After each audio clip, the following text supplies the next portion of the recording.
Hi, this is Ed back again. A shout out to everybody on Patreon and Subscribe Star for your support. Thank you so much. I wouldn't be able to do that without you or do this. And also, if you are looking for my other channel, which is Clown World News Fellowship, which has just got all the clips from the channel you see here, then you can just head over to youtube.com/@CWN Fellowship. That is CWN Fellowship. If you type that into the YouTube bar there, @CWN Fellowship, it should pull it up right away. But if you type in that entire URL, it will go to my channel over there where I clip this long form content. So if you are looking to subscribe over there, you can do that. And there you can just see the clipped content. That should come out continuously. I can upload about 6 videos a day with the API. Obviously, that's going to be distributed over 2 days, so 3 a day. So there'll be videos there on the day I'm not here, although they'll just be clipped from this longer form content. But you shouldn't miss anything. Now, there was a little bit of an upset there in Michigan. This is where Abdul Al-Sayed narrowly defeated Haley Stevens there, both Democratic, part of the Democratic Party, but apparently Haley Stevens is part of the Democratic establishment. She is backed by AIPAC to the tune of $60 million in outside spending in her favor. I don't know anything about this individual, but that is what happened, and despite of that $60 million. I do know that Donald Trump does not like them, though. Let's have a look at the clip here. Filth, crime, death, destruction, embarrassment. You lose your home, you lose your apartment, and that's where the communists will take us 100%. When I watch Abdul, he's full of shit. So are these going to be problems going forward for AIPAC? Well, you always want your AIPAC candidates to win, but in the real world, probably both of them are backed, one in the shadows and one out in the open. This was Haley Stevens here. So this is what she had to say, right? This is basically, even though this is incredibly unpopular amongst the Democrats, let's see. And in the United States Congress, I will continue to fight for the people of Israel. I will continue to fight for Israel's existence. Israel comes to me in my dreams. I see Israel's future, and I know that Israel will continue to exist for the Jewish people. She practiced that in the mirror, okay? That whole hand up where you're just like feeling God. That's the symbolism that you see of the modern day evangelical preachers, right? Yeah, it's like, I'm shaking. Meanwhile, should we continue our war in Gaza and blow it up? Yes, definitely, that is what Jesus wants. Cast out the demons from Gaza. Cast them out. May their bones be crushed into the gravel, and may grand hotels rise full of like neon lights.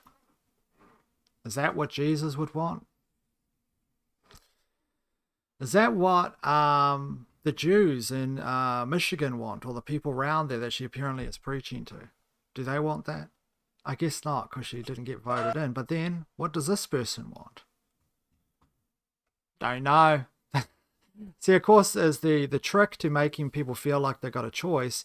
It give them two choices that look like two choices. Now, I don't know this person. Maybe they are legitimate. I mean, AIPAC did spend $60 million apparently against them, which is twice what they spent against Thomas Massey, although they got their way with Thomas Massey. So there you have that. Meanwhile, Donald Trump claims this. He says that my real poll numbers, not those made up by the fake news, he states, are the best they've ever been. And why wouldn't they be? With the biggest tax cuts and unemployment numbers ever, the biggest outside investment in America and world history, a totally secure border, a giant victory in Venezuela, and a denuclearization of Iran, unparalleled respect and success throughout the world, and much more. Don't believe the radical left's fake poll numbers. They are crooked and corrupt, just like the country-destroying Democrats, spelled with D-U-M, are crooked and corrupt. Vote Republican for greatness in America. There you go. Vote for greatness. So that's what he thinks. He doesn't actually believe the poll numbers. Okay, that's interesting because look at this objectively. Okay, and that's because him in his mind and other people, that psychiatrist said he was a malignant narcissist. Okay, in his mind is a hallway of mirrors with his face on them, right, and big Trump and glowing lights. He cannot see himself as actually. He cannot see himself other than amazing and triumphant. This is just what he cannot see, right? He just can't see it. So he can't believe these poll numbers, which actually were being vectored into him by Fox News. I believe Fox News now wants him to get out of the Strait. Okay. Fox News literally wants to put some kind of pressure on him, unless this is coming from the intel community in the United States or whatever.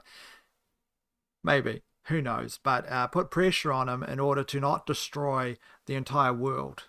Okay, and the United States as well, of course. To get out of the Strait and stop messing around, because we are in a period of time where food prices are going to skyrocket. You have all kinds of issues that are coming about next year. Just wait for them, because the fertilizer problem is delayed by the fact that people already have fertilizer at the moment. But wait until those shipments just don't come in anymore, because you have like all of this time where the Strait was shut, and those fertilizers, of course, coming from the petroleum industry, via the how these things are processed, and you're moving these types of components for fertilizers from them. So here you have Donald Trump. The poll numbers are fantastic, he says. Now look at this objectively. You have nearly every single one of his main voices that were in support and basically were classically considered Make America Great Again individuals. Your Tucker Carlsons, your Marjorie Taylor Greens, your Massey-esque independent type of characters, right? He's all abandoned them and called them names. Okay. So how could his poll numbers be better than ever? They've literally left. In fact, they're going to secure their own party, as a lot of people have been talking about.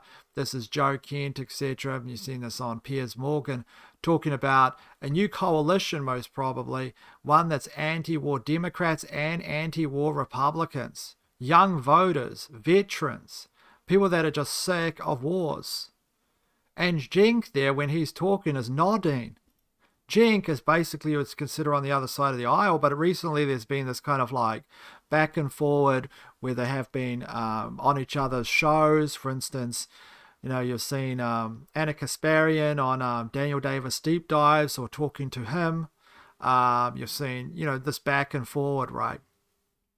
It's quite interesting. See, what would that party be? The party of no more wars, the parties of, cheap housing. That's what we need here in New Zealand, but we never get it because the politicians are all enwrapped in the property market. However, the property market has been going down. It's lost like 20% of its value, 30% of its value of properties, depending upon what part of New Zealand they are in. And I said this a year ago. In fact, 2 years ago, I told my sister to sell her house. I was saying, you've got to sell your house because basically, from my perspective, a lot of New Zealanders are dead and they're hiding those particular numbers with mass immigration, but you're pulling in immigrants who can't necessarily service massive mortgages, right? They're working on Uber or DoorDash or whatever. They're not going to be walking straight into a job where they have enough money to buy a house worth $1 million.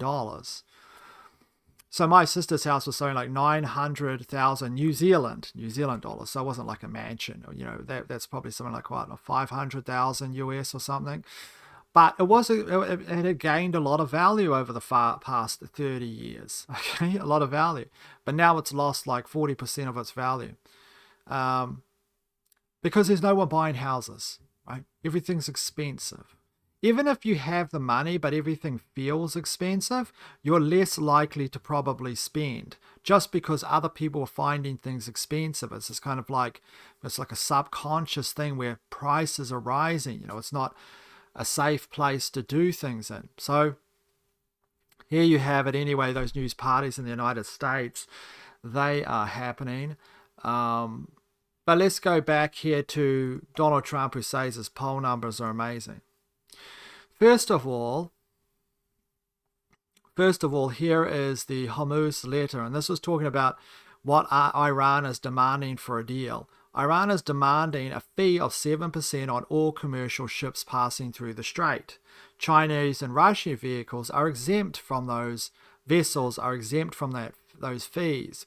Also, a senior Iranian official says the proposed deal gives Iran, this is the background, the proposed deal is of today, control over ships entering the Gulf through the Strait and is one of the biggest concessions yet to Iran, meaning the war launched by the United States and Israel in February had resulted in a major shift in the balance of the regional power of Iran, or Tehran's favor.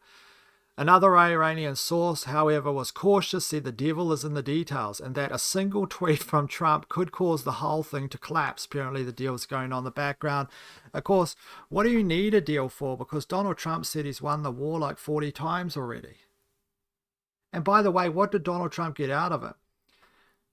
Iran wasn't imposing a fee for ships before Donald Trump went and bombed everybody. Iran didn't have their assets were frozen. Okay, I can go through the list. The bases surrounding Iran weren't literally, a lot of them destroyed, right? Their radar systems cost $500 million, were obliterated. So what did Donald Trump, the great strategist, the art of the deal, actually do? The one thing that he is known for in terms of a book or something he's produced that is sold to the public is the art of the deal.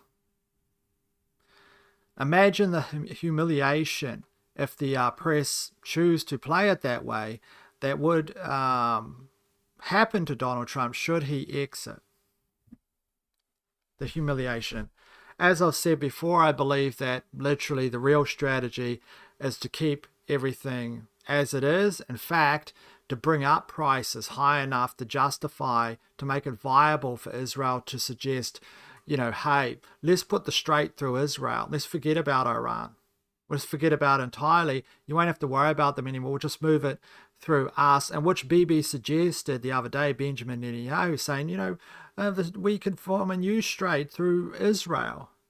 Just something I've thought about this morning in the shower. That's something that's been on the table probably since the start, and that is the real real angle being played, most likely long term. Maintain the presence to create uncertainty, to be able to better sell the condo, right? Oh, what, your house burnt down? You know what? I've got these condos. They're like half price at the moment. We could even sell it to you now before you've actually, before you actually clicked on the insurance. It's just, it is what it is. That is the reality. Of course, there are layers. There is the public layer, and then there's speculations behind the scenes. That's what I think is happening there. Also, as Joe Kent pointed out, and you can see the time code here at 8 minutes and 17 if you want to check out that video, on Lieutenant Colonel Daniel Davis's deep dives there, he was talking to Joe Kent, and both of them agreed of some strange anomaly, and that is Joe Kent expressed significant concern regarding the US strategy of leaving military assets such as aerial refueling tankers stationed at airfields within the range of Iranian missiles. He suggested that this placement could be interpreted as bait intended to provoke the Iranians into a strike, thereby justifying further US involvement. Additionally, Kent notes that the US has been surprised by how quickly the Iranians can strike vulnerable aircraft in the region. He argues that leaving forces in those exposed positions is foolish, and that if this isn't a deliberate attempt to be used as bait, it could simply be the result of incompetence. Or at least that is what Daniel Davis said. He said it could also be explained as incompetence, but he does agree there. Not only that, but they took photos of it and put it on TikTok. Right? They took photos of these base locations. Since when do you know somebody that's allowed to walk around classified areas of which these planes are, even if it's on a view of the public, the ability to walk around and take cell phone footage and then upload it to TikTok of where all the planes are, or what, This obviously seems like somebody saying, look, we're all over here. Come on and bomb them. Then we can go on the news and talk about how we lost all of our planes.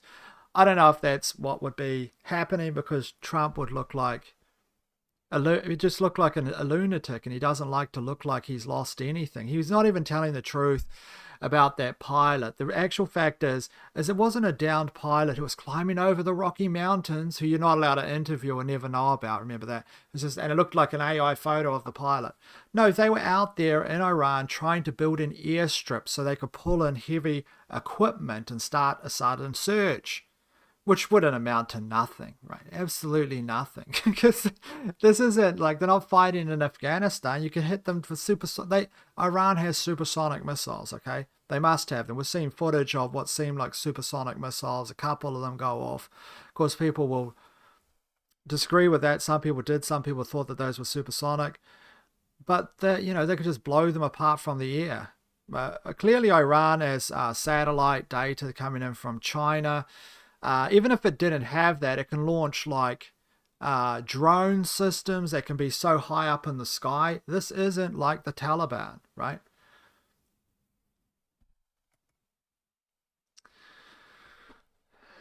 So anyway, that is in regarding those particular, all those planes just left out there in the open for a nice little strike on. So Donald Trump is also posting stuff like trust in Trump. It's locked in, he says. This is the White House. Trust in Trump. I guess it's the White House posting, but it's through the Trump media team. Trust in Trump for what? What are they trusting in Trump for now? I mean, how can you trust somebody that literally made all these campaign promises and largely never kept any of them? Okay. What are you going to trust him? You're going to trust him to sell you the next vacuum cleaner? I mean, the amount of insider trading is astonishing when you look at it. It's like right out in the open. In fact, Trump, or at least Truth Social, Trump's platform there, where that's the only place where Donald Trump tweets personally because he owns a cut of it, they are selling micro access to Trump's tweets before they happen. So maybe they hold the Trump tweet 3 seconds or something before it's published. Now, this is a big deal because, like Bloomberg Terminal, Computer Trader or whatever, can actually make trades on that, right? They could buy something really quickly just prior to that if they know what Trump is saying publicly, like, oh, we just bought shares, we're just the government's backing Intel, or, we've done great for it. It's going to make Intel stock go up a bit. And then they can sell it. They're selling that for $100,000, I believe, a month. Something crazy like that. It was $100,000. I think it was $100,000 a month. Yeah. So you can have basically pre-knowledge of what he's going to tweet. What is that, man? What is that? That is just... So anybody that pays for it, you're actually getting people to pay for the information. Of course, at the end of his presidency, he's going to pardon himself. I think the president can strike down pardons, though. Be interesting to see who gets into office. Apparently, Tucker Carlson, people saying, is thinking of running, or they want him to run. There would be literally no one. I mean, maybe you like Tucker Carlson, maybe you don't, but who else would there be to run? Every single one of the Republican candidates that you see out there are largely despised now, a lot of them. Of course, they do have a lot of support, but they're largely despised. On the Democratic end, who are they going to run? They'd have to run someone completely new. Run Oprah. Right? What if you think of Oprah? Run Bill Maher, or run, I don't know, some kind of actor. But are you going to run Mr. Featherman there? Are you going to run AOC? Are you going to run Bernie Sanders again? Okay. So here is the gift that keeps on giving. Thomas Massey stating here, what a nightmare. By implementing the tariffs illegally and now having to unwind them, the Trump administration created $100 billion of profit for corporations selling foreign products at the expense of American customers. Your refund, zero. Apple's profit, $2 billion. I don't think people understand the scale of this. Donald Trump, through his tariffs, put an artificial tax on all your food and goods of countries that had tariffs against them. This was an artificial tax that you were paying. You paid more for the product. The companies themselves aren't charging more. You're paying more from the product, and that money is going to the coffers, right? Which were now handed out in major checks to places like Apple. Now, as soon as the Apple cashed this check, they instantly removed basically Telegram from its store. Don't know if they've put it back, but they removed Telegram and a bunch of other stuff. You know, they got their $2 billion tariff refund because they have a team of lawyers. And because apparently the Supreme Court said it was illegal. So Donald Trump literally had an artificial tax on everyone in the United States buying stuff. Isn't that incredible? And he said that everyone was going to get a stimulus check or a big check. Don't worry, the check is coming, he would say in his voice. You know, no, there's no check coming. There's no check coming to your mailbox, okay? It was a scheme, okay? He didn't care. I don't even think he cared that it would get shut down when it did. He's probably using this as a strange way of using the VAT. The government collects the stuff, the Supreme Court overturns it, and then he can pay it out to whatever, I don't know, through some kind of angle, pay it out to all of these Fortune 500 companies to get like checks or something. This is billions of dollars. 10 billion to Walmart, 2 billion to Target, 2 billion to Costco, 1 billion to Nike, 2 billion to Home Depot, among many others. All collect. You go buy the power saw at Home Depot and you look at it and you go, why is this like $180 when it used to be before Trump's tariffs like like 120 or whatever the tariff is that he's got on whatever country he's importing it from, right? It's because of him. You just gave your $50 to Apple, your $50 to Home Depot extra in the cash.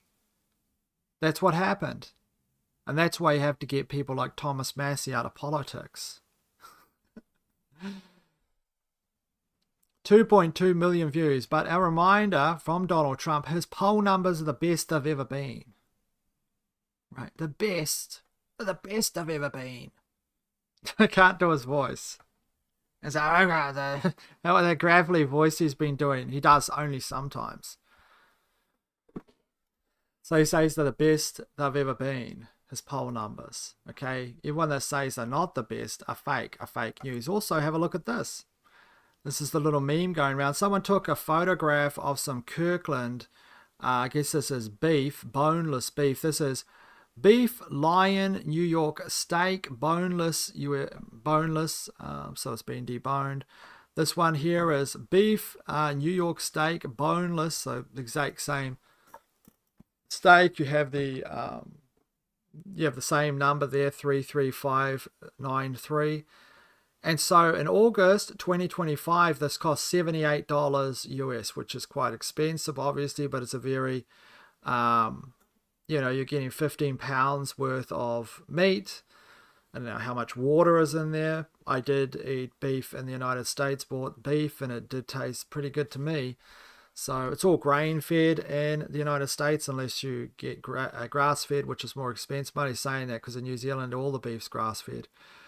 But you have, same as Brazil, I believe. But here you have that cost $78. And then April the 2nd, 2024, and this is the year before, it cost $49. How much is it now? Maybe $180. I don't know. What is it now?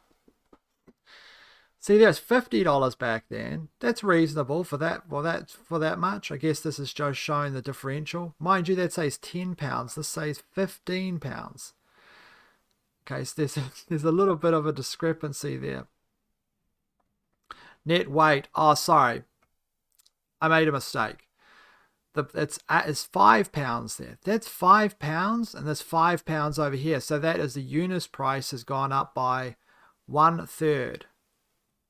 Well, it's gone up by a half. It used to be $11 a pound. Now it's $15 a pound, $16 a pound. So it's gone up by 1/2, or half of the price on it again. Plus, I mean, that's a crazy, it's a 50% increase.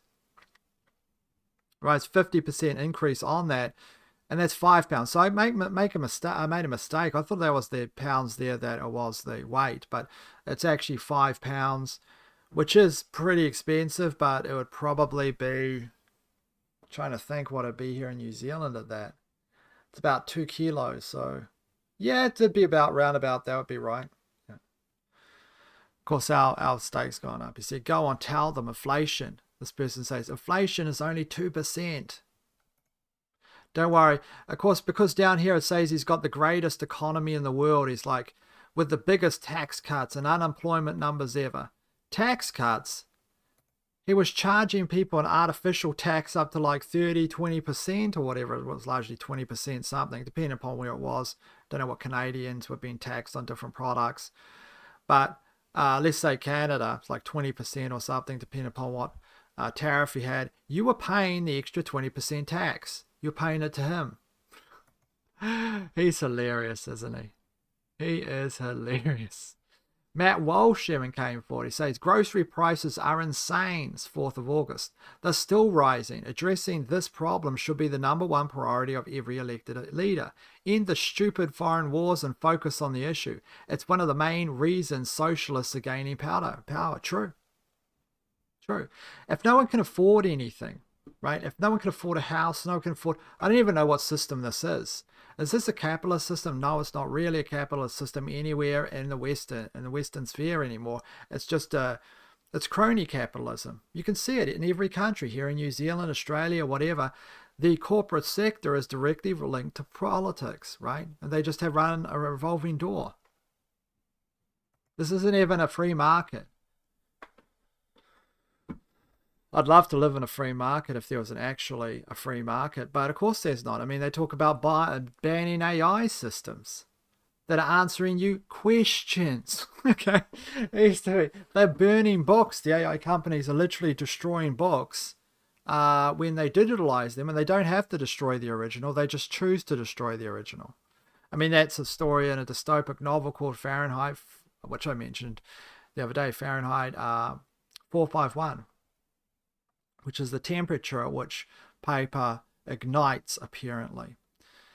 So the new party is emerging. Here you go, the anti-war Democrats, anti-war Republicans, as I stated, and that is an outcome, rise in socialism. They're always pointing to this kinds of stuff. The rise in these different things, because what's the alternative? Well, your alternative is Donald Trump. And what is that system? What is the system of Donald Trump? Well, it's the system of World Economic Forum, endless spine, big massive data centers that suck up all your water and electricity, so you have to pay more. And not only that, but record all your data and then basically pipe that through to Israel. That's where it's going to be. Israel is going to be the hub of data collection, analyzing, and all these things. And it already is with like VPNs, biometrics, and things of this nature. Okay. That's going to happen because you know they're going to win the contracts with him in charge.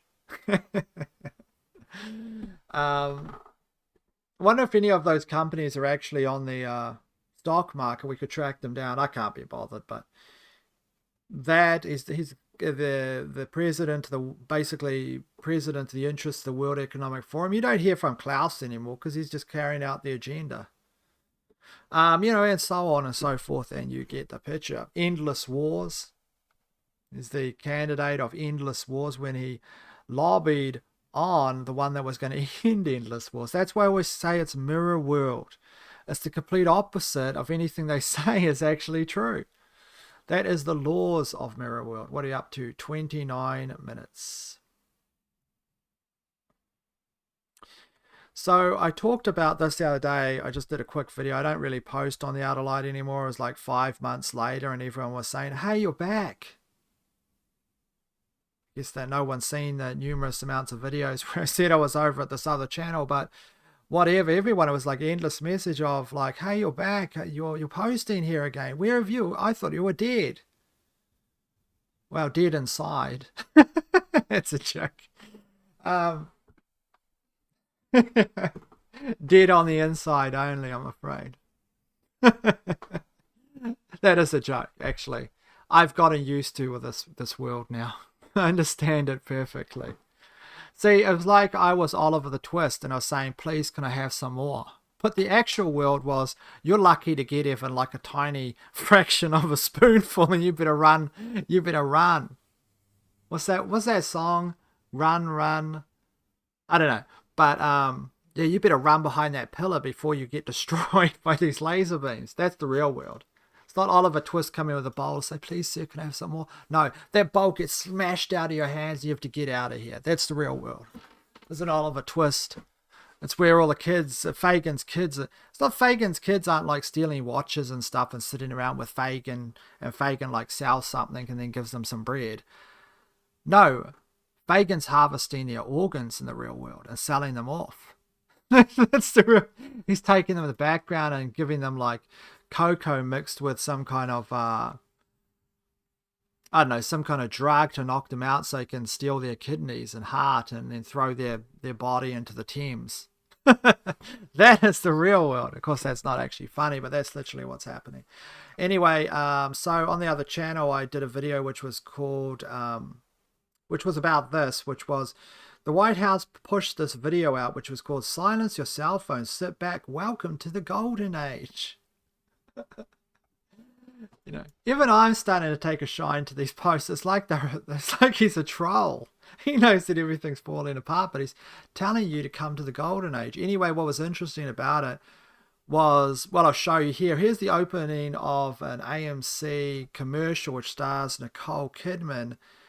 And this is regarding the magic of Hollywood, or the magic of storytelling. So,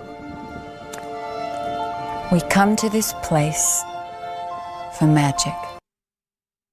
Okay, so there's the complete thing. If you didn't see my other video. We come to this place for magic. Now have a look at the White House here. We come to this place for MAGA. To fight, fight, fight, and win, win, win. You know, someone said something interesting in the comment section. They said, I do read the comments, I don't always reply, as I said, I'm not logged in, but they said fight, fight, fight. And then you take the number of the alphabet for F, and it actually is 6. Is it, you know, like it's 666. You know, fight, fight, fight. It actually translates to, well, you know, if you are someone that looks at those kinds of things, it actually is 666. If you're just taking that F, fight, fight, fight, right? A 666 encoded into it. You know, as some people say, other people say, you know, give it a rest, will you? That's what someone say. Some other person's like literally sitting there with their coffee, they lean back in their chair and they roll their eyes and go, turn it down, will you? Okay, well, that's just what somebody said anyway. I thought it was interesting. And then he goes in there with the Make America Great Again hat. What I thought was actually also interesting, I wanted to add to this, because of course I talked about this on the Outer Light if you caught it, was this: as is above is below. They're actually referencing that in the puddle as well. Of course, that happens in the AMC commercial, which is as is above, as is below. But they're doing it here as well, which is the White House is upside down, right, in terms of its symbology. As is above is below. This is the reflecting pool, where he keeps on going on about the reflecting pool, right?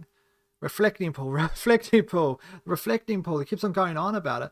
But that is a Masonic construction, which just has the needle there, which is as is above is below, which is a reference to the Egyptian needle, right?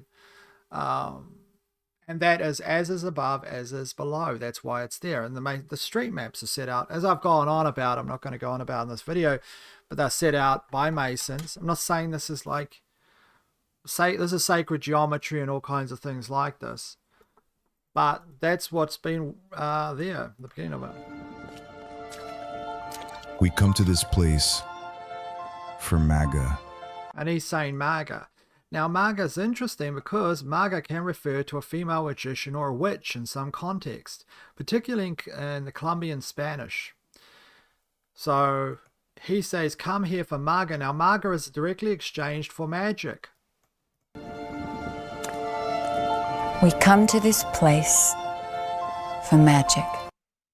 Now, remember, Nicole Kidman is in that because she's known as being played different witches, right? In Practical Magic in 1998 and in Bewitched. And I also thought she was in that French Dance Academy movie, which was with the witches as well, but it was apparently as Tilda Swinton. But that's a Mandela effect for me. I thought she was in that, but maybe not.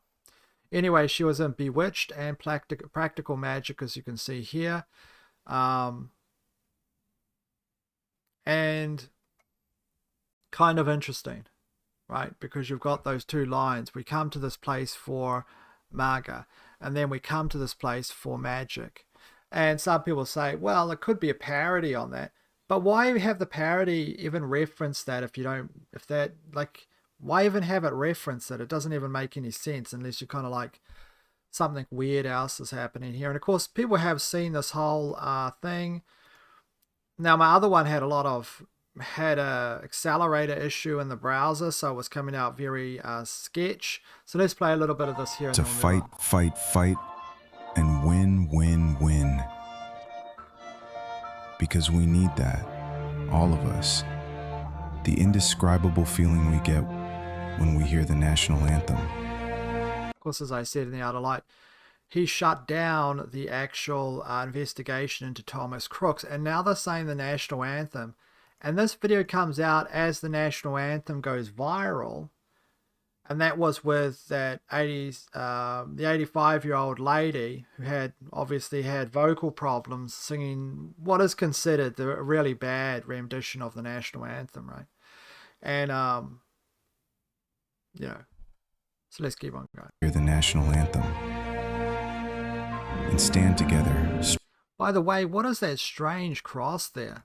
Why is there a lot of this is AI, right? Right.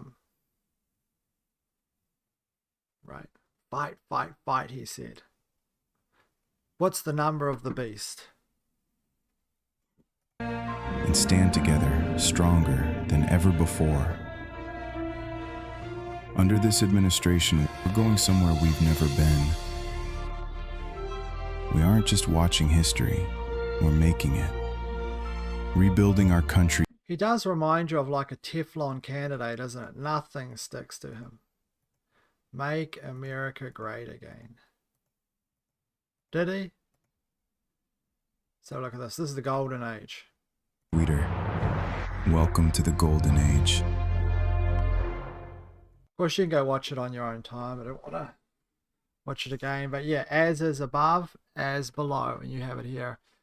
And it keeps on going on about the reflecting pole over and over and over and over and over again. Of course, this is all...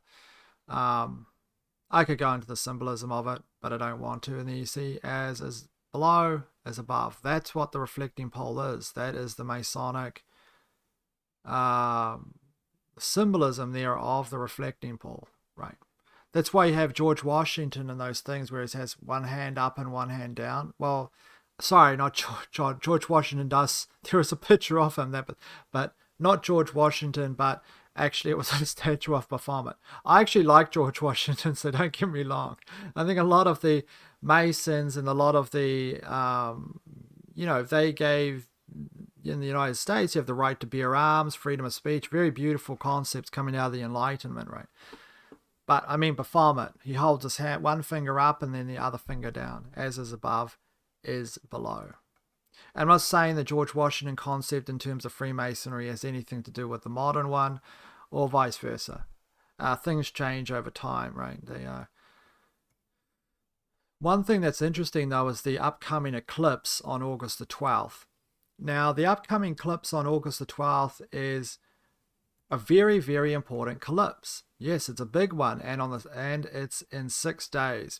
So this is the total solar eclipse, Europe's first totally since 1999. the path of totality, can't pronounce that, Arctic, and you can see Greenland, so on and so forth. This is a really big one, right? And even the US Northwest. Worth catching if you're anywhere nearby, and that's just, they plugged it in there to see what they were talking about. I have an AI. Symbols. So if you want to check some more stuff on this, you can see my older videos there. I've just got them on my channel, dailyrabbithole.com, talking about symbols of the eclipse. But it's worth noting that whatever happens here symbolically, a lot of the stuff in the mirrored version of the third panel of the Bank of America mural makes sense if you exchange the kid with the blonde hair for Donald Trump. Now, hey, see this communistic cloak he's wearing? He's actually cloaking himself in communism as a protectorate, right? To say like, oh, communism is the... That's what he's doing right now in the whole administration. Of course, I don't know. And here you have, let's say, symbolic of both sides, the Democrats and the Republicans, just making guesses, I don't know. But they're both pointing at him. Both sides, you know, in terms of those bases, don't like him. And then you have the checkerboard pattern, which in Freemasonry refers to base consciousness. You know, the consciousness of the proletariat, shall we say. That's why the police officers wear that around their things in England, because they are the policemen of the proletariat, right? The plebs. They are not, you know, they are not policing people that are above that.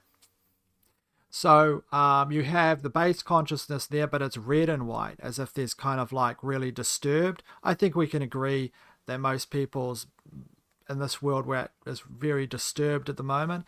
And whatever happens here is between two eclipses. Now, someone that did this will probably be laughing at this interpretation, but I don't know. I have no idea what it actually means after all these years. I know there's a lot of Masonic symbolisms in here. Of course, you know, all the Jacob's ladder being exchanged there for steps. Eclipses and astrological signs. Instead of the sun and the moon, you've got two eclipses. But yeah, the eclipse is coming up here on the 12th. And you do wonder if something big will go down on the 12th itself. I have no idea, because I don't know what eclipse they're referring to. This eclipse, or last year's eclipse, or 7 years ago, or 10 years ago. Here we are at intermission. You come to 42 minutes here. So I watched a couple of things. And I watched a couple of things I just wanted to talk about back in, you know, a while back, a year ago, saying... A few months ago, I watched History of the World Part 1 by Mel Brooks, and I was wondering if it kind of like lived up, like was the humor good in it? Some things were funny. Most of it is just, most of it's just kind of like gags. And that's what it doesn't, I'm not saying that it's not gags, it literally describes itself as a sketch comedy. But I was wondering if that humor actually lasted. There was a little bit here and there, which was slightly, but most of it was just, you know, it was like Mad Magazine humor, like a little sketch here, a little silly sketch there. I do not think it lived up to it, and I do not think the sequel lived up to it either, which I watched. Blazing Saddles was one of the better ones I liked of his. Of course, he did a lot of comedy. Or that some people like the producers. But yeah, History of the World 1 and 2 did not worth it, I would say. If you haven't seen it, you're not missing anything. So that got me into thinking, because this came out in 1981. So earlier than that, there was something called Monty Python, the Holy Grail by the Pythons. Now, everyone's familiar with this movie. But again, I actually watched this last night. And I was wondering, after my experience with Mel Brooks's History of the World, if this would live up. It actually surpassed my expectations. It actually lived up really well. I think it's very deserving of the 8.1 rating. Whereas what I would say is for History of the World, I would actually bring that down to maybe like a 5.1. I don't think it's particularly that interesting at all. I don't think the humor is very sophisticated at all. But with this, it's different. It's like the whole thing is a surrealist play, and it's done very well. Everything about it's very artful. Terry Gilliam's inserts, where because he did a lot of the animation, I think all of the animation for it, as well as co-directing, just worked flawlessly with the tone of everything. I mean, it's so silly and loose it's almost like you kind of feel sad that in today's environment they could never do this again. A lot of the jokes, a lot of the humor, it's not like they can't execute like something in the same tenor. It's like they can't think of it. I don't think they could think of this kind of like absurdist humor in such a loose and free flowing way. It's kind of like organic back and forth. I just don't think that they could do it. I think it was very good. I was entertained. I was surprised because usually I'm looking at the stuff saying, well, let's stop it and go do something else. And I watched it. I enjoyed it. And that was Monty Python and the Holy Grail. Now, I haven't gone back and watched The Life of Brian. I haven't gone back and watched The Meaning of Life. I haven't gone back and watched whatever other films they did. But,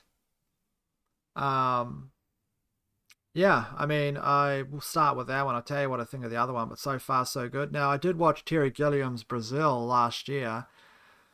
It's pretty good. I mean, it's a good movie, right? It's well made, it's well directed, it's well acted, it's interesting, but I wouldn't specifically say that it isn't as loose and interesting historically as this particular movie. If you watch a lot of movies, this is very interesting for it's completely different than anything you'll ever watch, right? And you try to do sketch comedies. I have got the Python collection on DVD as well. And I have watched a number of the episodes. I didn't think that the skits were that great. It was hit and miss. But this is definitely, they definitely have upped their game to something funny when they made this. I mean, even the cover and how loose it is. Look at it. How fun it is, right? The words don't look like written by me right below there. It doesn't even look, it's just so loose and easy and just creative, and it just works. Everything kind of blends into each other. As a writer, I looked at it and I thought, wow, they've done a really fantastic job there. I'm not saying everything I seen in it was funny. I wouldn't even say things that I seen in it were funny, right? It was just amusing to see how weird it was, right? So there is scenes that are kind of boring. I think would be boring if they were singles by themselves. But the way that it loosely kind of comes together somehow works. Like there was one where Eric Idle, I think it was Eric Idle. It might have been Eric Idle or it might have been, no, I think it was Michael Palin. Michael Palin is obviously another Python. More well known, I think, these days as a world traveler. He did a lot of these videos on going around the world in the early 2000s.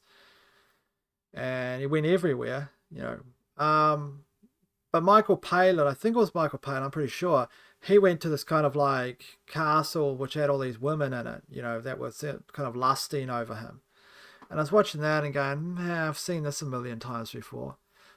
But it's like in every kind of weird, there'll be some kind of thing where a person in the desert stumbles into a harem, full of beautiful women or something. I think that exact scenario happens actually, unless I'm mistaken, this was the Arnold Schwarzenegger when he was in that, and it was Pierce Bronson was in a TV series in the late 90s, I think, like 98, when they were making a lot of them, in the vein of Gulliver's Travels with Ted Danson. But this was, Pierce Brosnan was in Around the World in 80 Days, and it had Arnold Schwarzenegger, and I think there was like some harem scene there where I could be mistaken, but you've seen all of it before, and I understand that the Pythons seem to do it early, and this is 75. But, I wasn't particularly thought that was funny. There were some things in there that if you took them in their singular, they wouldn't be interesting. But you put them in the whole and they do are kind of funny. The whole night routine with the horses and the coconuts, the gag runs on and on. It's still funny. So yeah, Monty Python, The Holy Grail 8.1. And here's something I talked to my subscribers ages ago, but I think it was only on my other channel, which I post on sometimes, which, there's only 2 videos on there. There was like Star Trek or something, but it was called Border. Now, what is interesting about this movie, now this is a really kind of weird movie, I'll tell you. As far as I'm aware, it's only subtitled from memory. And I'm not a particular fan of subtitles. I will watch them if they're recommended. But this one here is Border, and it is a really weird movie. It's about a customs officer who can smell the fear of, and also other stuff like unusual, just what you can get through scent or something, a very high level animal scent that they can smell. They're not like human, right? They're a different type of creature, basically, but they're aware that they're a defect, but they don't think that there's another defect like them, and then they find someone else like them, and then kind of story gets explained, and it gets very dark. It's a very dark movie, okay? And there's a lot of really weird stuff in it, okay? But it is so original. Like when I was watching this, okay, this the originality of this is off the, is out of the box. Like, it's so original, like we're just watching it. And it's so well acted. Everything about it, the directing of it is great. It's a great, the directing of it is really good. The acting is amazing. These are amazing. Well, at least they're amazing in those roles. Yeah, very good acting. And the makeup and the costuming, someone should have won an Oscar for the makeup. I mean, the makeup in this is outstanding, right? And yeah, just an outstanding movie. It's just called Border there. Border. So Border. So interesting. So that's it for information. Let's just have a look at a couple of other things here, not too many. First of all, Tim Robbins talks about one of his experiences. Let's take a look here. This is with his father. Let's take a look. Yeah. When I was, my grandfather, who I was very close to, he was had been dead for 2 months, and I had a dream about him, and I woke up like startled, and I heard his voice, and he said basically, "Don't worry, I'll take care of it." So don't worry, I will take care of it. I might just fast forward here. So he gets a call just for transformative reasons, because he gets a call from his wife, and they talk about that let's just play it from Susan. And my son Miles, who was 6 years old at the time, had run out into the middle of 7th Avenue, and she said it was the weirdest thing. It was like something stopped him, like that, and a car goes behind him and a car goes in front of him. And I was like, I know exactly what just happened. He whatever that is, whatever energy he could muster in whatever phase of being he was, he fucking saved my son's life. Heroically. So he got a call from his deceased father, who told him, not a call, but this kind of dream, that when he woke up, he heard this, "I'll take care of it," and then he got a call from his wife there, Susan Sarandon, who stated that that happened regarding the son. I just thought it was interesting, so I thought I'd share it. If you want to read it there in text, you can see it on screen, because some people will think like I didn't do it justice, but here is a puppet master. So what he's got, what he's doing there is he's painting a picture. I just thought it was funny. It's a lost art form, isn't it? It's never really come back. But he's like got the floor and everything like that. And it's like actually painting with a puppet a picture.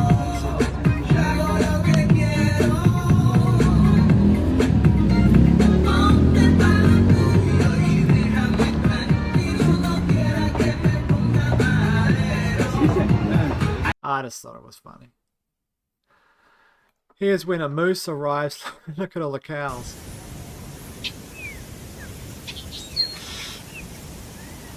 They don't know what to make of him.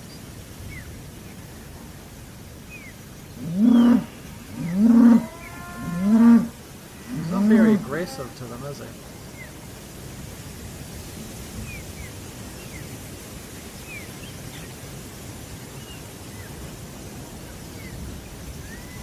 He just wants to be left alone, doesn't he? It is like a female moose. Is that a male moose? I don't know. It just kind of looked like that. Was it male? I don't know. Do female moose have antlers? Someone have to tell me. I have no idea. My sister lives in Canada. She's a Canadian. She can figure it out.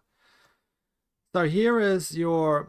This is when there was a polio epidemic happening the same time as basically this. The balance of nature is built DDT. of a series of interrelationships between living things and between living things and their environment. You can't just step in with some brute force and change one thing without changing a good many others.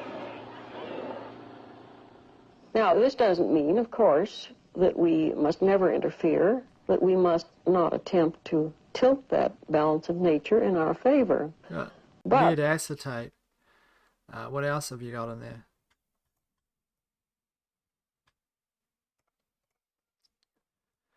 All right, let's go to our singers here. Here's the first one. This is Two Hearts. And people are saying, wow, look, she looks old. She's like 7 years old now, okay? So this is Stacey Q from the 80s, Two Hearts. I thought she did a good job myself. And she moves around like she seems like she can still move. That's important. She's like, yeah, she's like 75 or something. If you can walk around freely and your joints aren't and stuff, you're doing well. In the 70s. And people say, oh look, she's got wrinkles or something. Everyone gets wrinkles. I mean, if you have $100,000, you could have got plastic surgery. She has something, she seems to have something wrong with her teeth. I'm not sure like what's happening with her teeth. Like she's got dentures. It doesn't look like she's got dentures. Well, she might have dentures, but her teeth are there, so I don't know what she's doing. But at least she can still sing.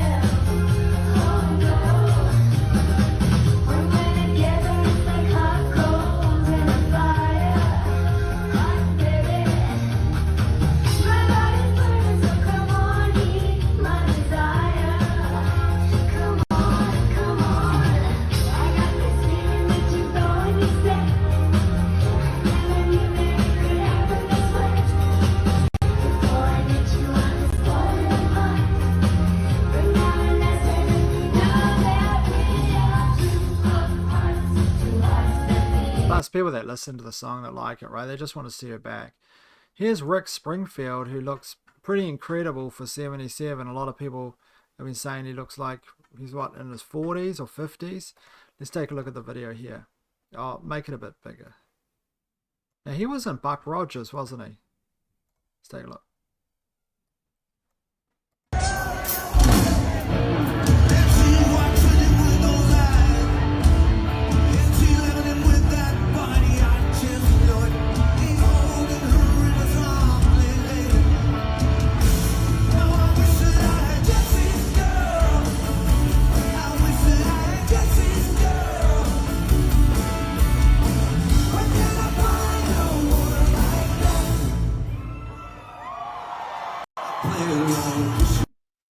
It's not just like, obviously, it's not, I mean, he's dyeing his hair, he wears young things, but his movements and stuff like that are very, you know, he's like 77 years old. He's almost 80, right?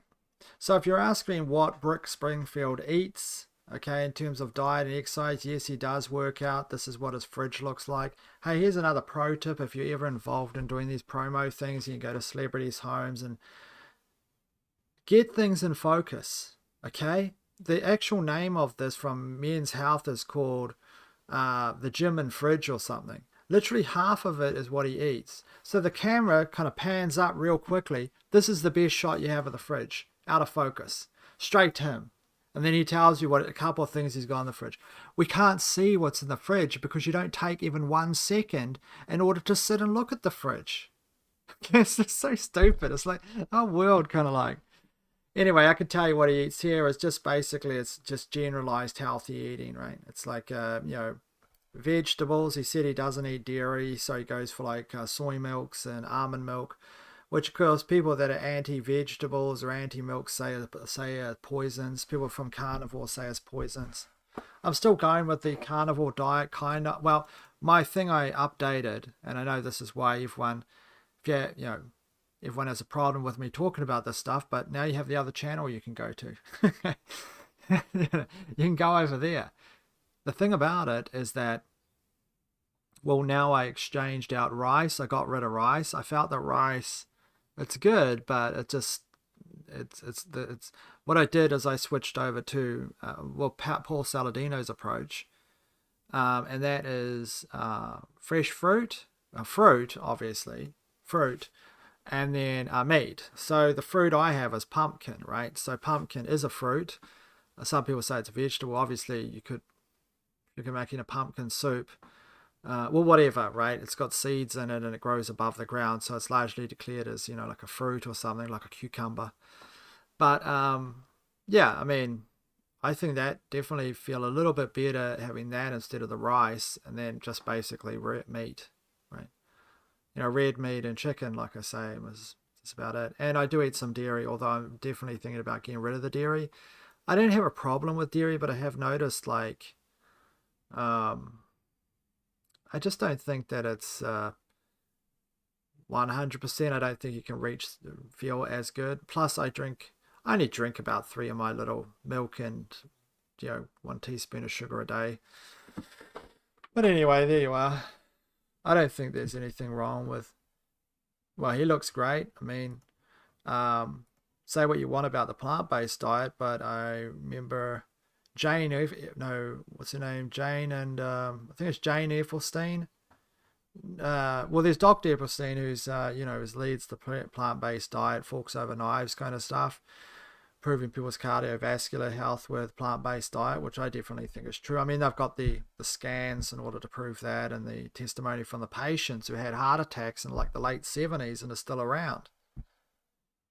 I mean, it's one thing to say things, it's another thing to be able to prove it, right?